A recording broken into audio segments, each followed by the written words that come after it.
An 11th lawsuit for Sean Diddy Combs amid federal charges. Hip-hop mogul Sean Diddy Combs is currently sitting in federal custody, facing serious criminal charges that have sparked a storm of controversy and unleashed a wave of allegations dating back to the 1990s. Arrested last week in New York, the music legend is now contending with racketeering, sex trafficking, and other accusations, as an 11th accuser has stepped forward, adding more weight to an already expansive list of lawsuits and charges.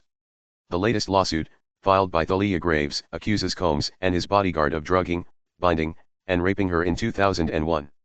The disturbing claim that the assault was filmed has intensified the scrutiny surrounding the hip-hop star, who has categorically denied all criminal wrongdoing. The criminal case, what's going on? On September 16, Sean Combs, 54, was arrested at a New York hotel on federal charges of racketeering conspiracy, sex trafficking by force, and transporting individuals for purposes of prostitution. Prosecutors have described Combs as the mastermind of a criminal enterprise, using his influence and wealth to lure and manipulate women, fulfill his sexual desires, and maintain silence around his activities. Labeling Combs's gatherings as freak-offs, prosecutors allege that these were wild, drug-fueled sessions where women were coerced into extended sexual acts to please the hip-hop mogul and his associates. Authorities have claimed Combs used drugs, violence, and his status to exert power and force his victims into compromising situations. During March raids at Combs's homes in Miami and Los Angeles, federal agents seized a stockpile of over 1,000 bottles of lubricant, ammunition, and multiple firearms, some with defaced serial numbers suggesting a lifestyle enmeshed in control and intimidation. Prosecutors have contacted former employees and some of the accusers suing him, indicating that more charges could be forthcoming. Combs has pleaded not guilty to the charges, and his attorney has described him as a fighter who is not afraid of the charges. However, due to concerns over his flight risk and the potential for witness intimidation, he has twice been denied bail and remains detained at the Metropolitan Detention Center, MDC, in Brooklyn. The MDC, notorious for poor conditions, houses Combs in an extra security unit, reportedly sharing space with convicted crypto fraudster Sam Bankman-Fried. If convicted, the charges carry a potential sentence of 15 years to life in prison. Who are his accusers?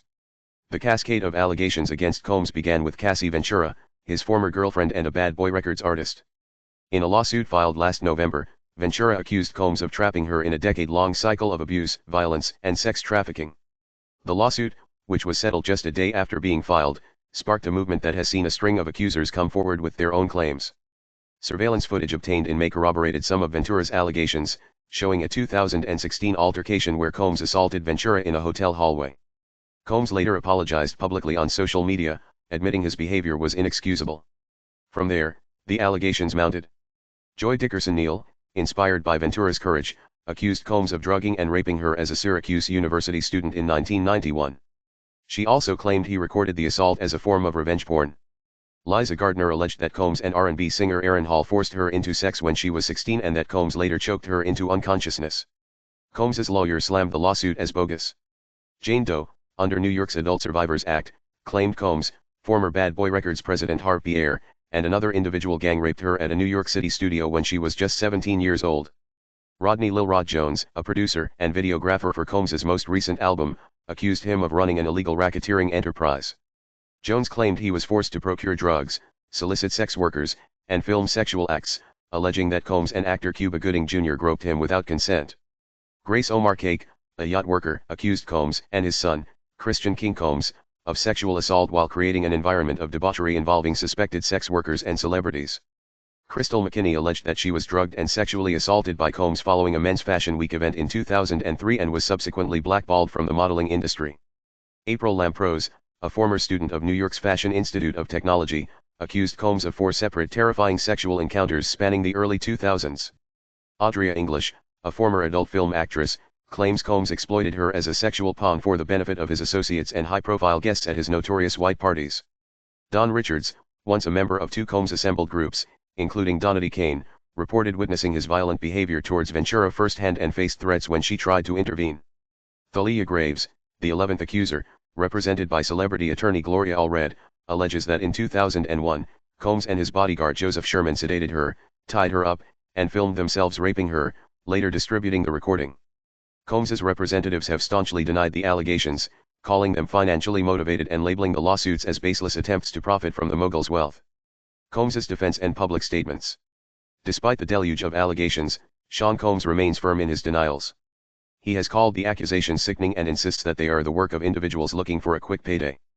His legal team has condemned the federal raids as a gross overuse of military-level force, arguing that there has been no finding of criminal or civil liability for any of the allegations.